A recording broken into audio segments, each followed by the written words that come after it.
The South Today Bulletin, proudly brought to you in association with MoleMap, the skin cancer detection specialists.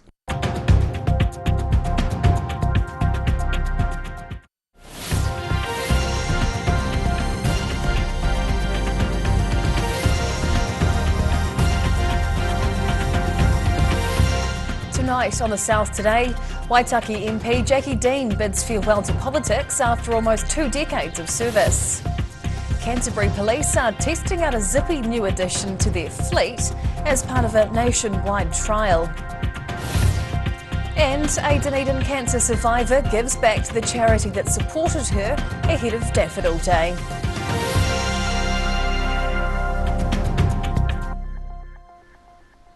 Kia ora, good evening. I'm Hannah Wilkins. Waitaki MP Jacqui Dean delivered her valedictory speech in Parliament this week after deciding it's time to step away from politics. The National Party MP has had many ups and downs during her time in politics and is now officially capping off 18 years of service. Warm hugs from across the House as Waitaki National MP Jacqui Dean formally says farewell to politics.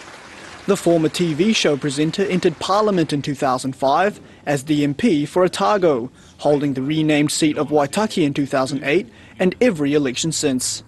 Dean started her speech with a joke acknowledging her early career role on a children's television program. So the hairdresser was back combing me and he looked at me and he said, "Were you really on Play School?" Dean served on the Waitaki District Council, representing the Oamaru ward, and says she's been fighting for better maternity facilities in the region throughout her time in Parliament.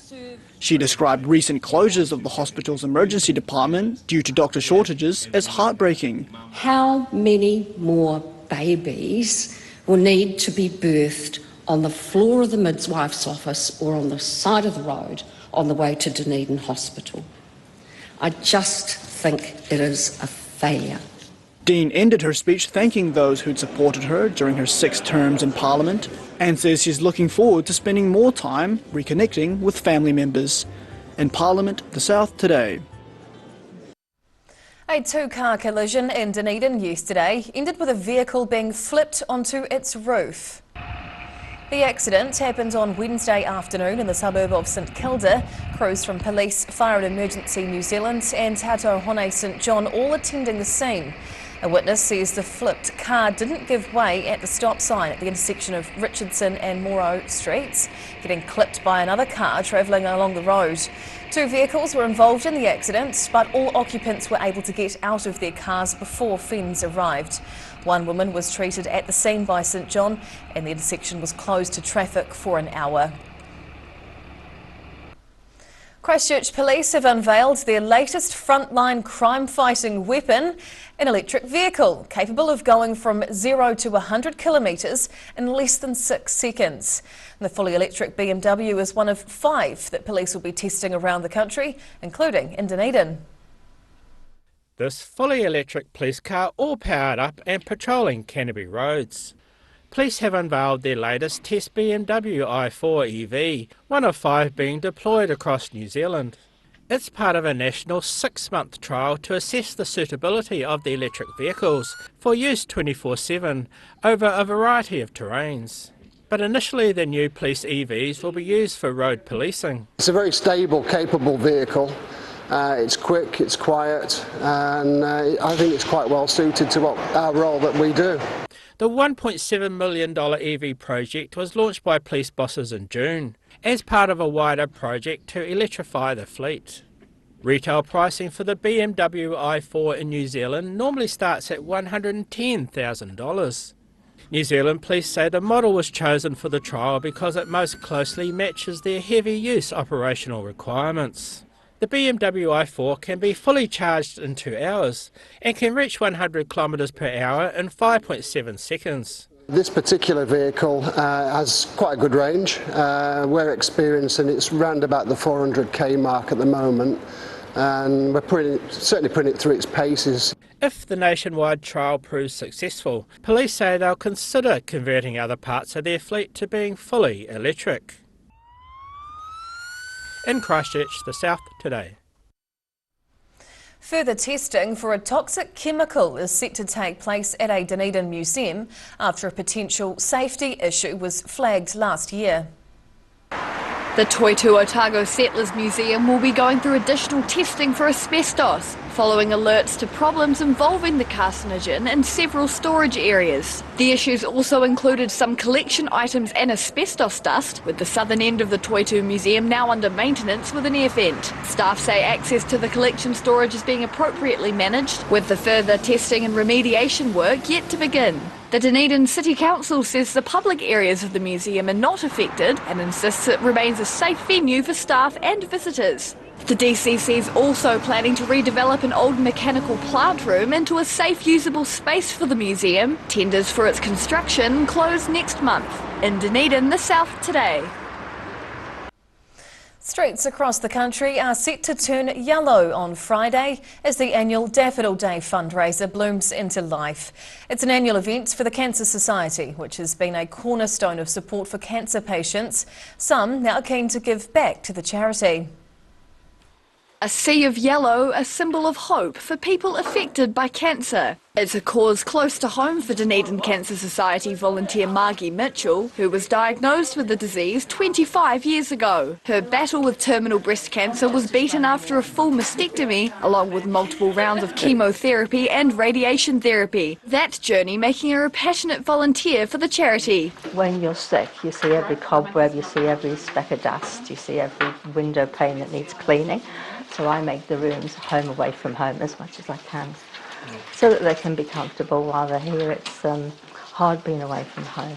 Mitchell's extremely grateful for the support of the Cancer Society and has been helping bunch flowers for the upcoming annual Daffodil Day fundraiser. The young ones here are bunching the daffodils ready for sale on Friday, but also businesses have ordered bunches of daffodils to give to their staff. More than 185,000 daffodils have been packaged up ahead of Daffodil Day on Friday, when around 1,500 volunteers will be on the streets across Otago and Southland, collecting on behalf of cancer patients. In Dunedin, the South Today. FI Yakane still to come on the South Today. The Swiss football team leave behind some training gear for a small and very grateful Maniatoto town. And a young couple finally exchanged vows and rings at Larnach Castle after 5 failed attempts in 3 years.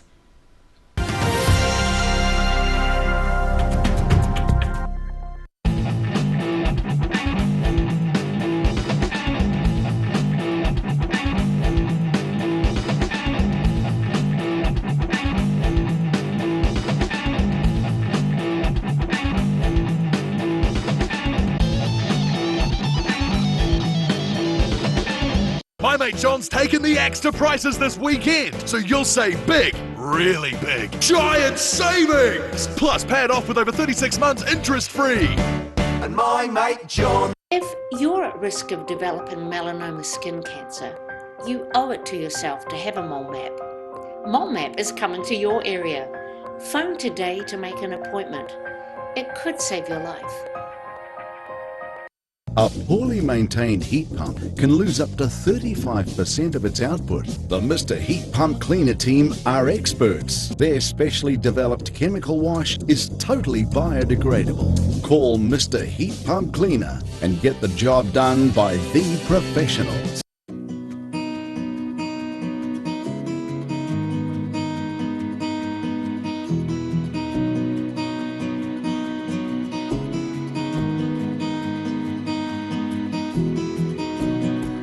Here at Age Concern Otago, we offer a range of services to support Otago seniors to age well with dignity and independence. We provide social work support, visiting service, health promotion and social activities. Check out what we have on offer at ageconcernotago.com. Aero, used by Australia's top bowlers with their unique Z-scoop grip that redefines the game. Machined with robotics for unparalleled accuracy, Aero, same line, every time.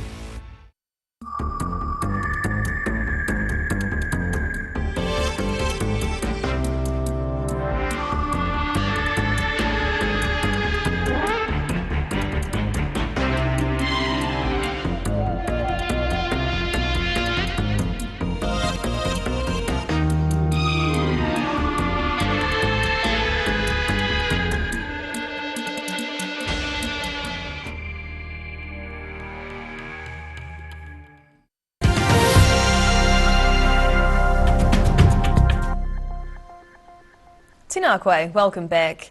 The Switzerland women's football team may have flown back home, but they've left a few things behind. With the final whistle blown on the FIFA Women's World Cup, a small Maniatoto town is welcoming some barely used training gear. It's a new day for sports people in Ranfurly, as these Maniatoto area school students unload some top quality sports equipment. The Switzerland women's football team bought a range of brand new training gear during the time in Dunedin, including weights, exercise bikes, mats and balls. But the footballers didn't need to pack their kit in their suitcases to take home. Instead, the gym equipment was offered for sale at a bargain price. The Maniatoto Rugby Club holding a fundraising event during the 25th Jubilee celebrations in June, using that money to buy the surplus gear. This is quite a good opportunity for us to give back to the community, and we're hoping to set this up with the school and have that going. The training gear is currently being stored at the town school, but will be made available for both students and local residents. We have got some really keen sports teams, we've got a great PE program, and so it's just amazing, like it's just next level. Exciting, I suppose, to have it all, isn't it? Maniatoto Area School hasn't yet got a football team, but students say they'll still benefit from using the high-level equipment. A lot of us are into working out and getting fit for sports, etc., especially because we've got a hockey team at school and that needs a lot of fitness. The kids admit they can't remember the last time Ranfurly had a gym, but say the new professional gear will help inspire them to train harder in their sports. In the Maniatoto, the South Today. An Australian couple who've travelled the world together have finally made it back to Dunedin after many failed attempts at returning here to get married. Jeremy Platt and Zoe Toval finally tied the knot at Larnach Castle yesterday and didn't let the string of COVID-19 delays dampen their big day. Bride and groom finally hand in hand outside their dream wedding location. Jeremy Platt grew up in Dunedin and met the love of his life, Zoe Toval, several years ago. The couple travelled through Europe together before settling down in Australia, but they'd planned to make their way back to Dunedin in 2020 to host their wedding at Larnach Castle. Those plans thwarted by COVID-19 border lockdowns. Since then, the couple have tried rescheduling their Dunedin wedding another 4 times, the 5th time being the charm, as the pair exchanged vows at the castle on Wednesday. We are. I still don't believe it. Still doesn't feel real. It's a long journey we've had to get to this point, so I can't wait to celebrate. Yeah. The newlyweds had their hearts set on getting married at the picturesque Larnach Castle and say despite the number of obstacles, they never looked anywhere else. A few people wanted us to just do it in Queensland, and we said, no, Larnach is it, we're not wavering. Yeah. I mean, look at it. Why wouldn't you wait for something like this? Larnach Castle Managing Director Norcombe Barker was touched by the Aussie couple's perseverance, even holding back on scaffolding work at the venue to ensure the location looked perfect for their big day. In Dunedin, the South Today. And now recapping tonight's top stories on the South Today. MP Jacqui Dean officially bids farewell to politics after 18 years of parliamentary service in the Waitaki district. A luxury electric vehicle joins Canterbury's police fleet as part of a nationwide trial to assess their suitability. And cancer survivor Margie Mitchell lends a hand, helping bunch flowers for this Friday's Daffodil Day fundraiser.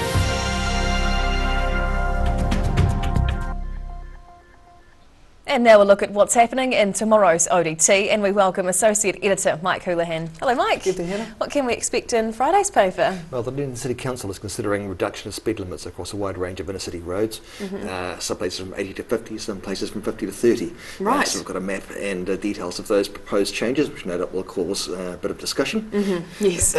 We've got news of some dross from the aluminium smelter in Tiwai being discovered in a disused mine. People are still trying to work out exactly how they got there. We've got to look at the way drinking culture has changed in Studentville and in Castle Street in particular in the past few years. And our sports tab is in Friday's paper, which includes our annual ADT Sport Power rankings and a look at the netball team reunion.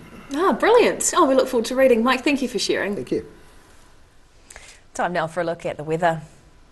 The South Today weather, proudly brought to you by MoleMap, the skin cancer detection specialists. Looking at the situation, expect mild air tomorrow, but through the weekend it's looking like much colder southwesterly airflow, bringing possible snow flurries on Saturday night. Heading to the top of the South Island, we've got a lovely and fine Friday lined up through here with 15 on the way for Nelson, 14 in Greymouth tomorrow and 13 with nor'easterlies in Christchurch. Travelling to South Canterbury and North Otago. 13s with light nor'easterlies for Ashburton, Timaru and Iwamiru with some patchy high cloud about. Heading westwards to the Central Lakes.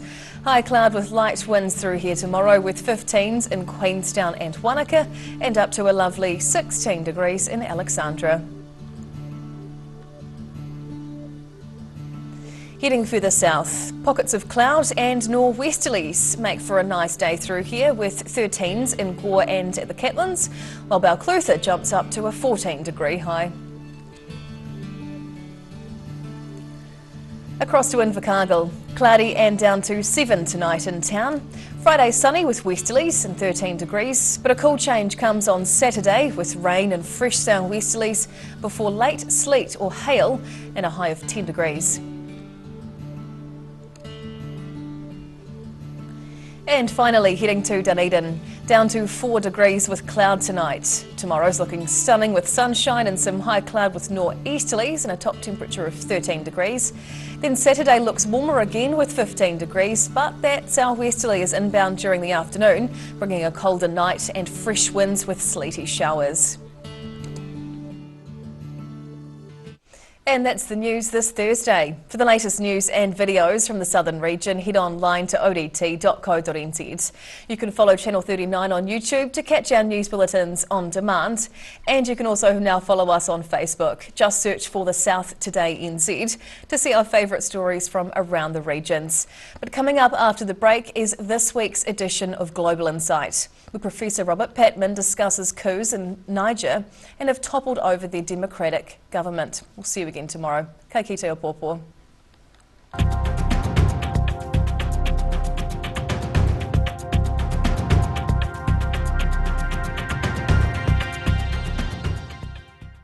Public interest journalism funded through New Zealand On Air.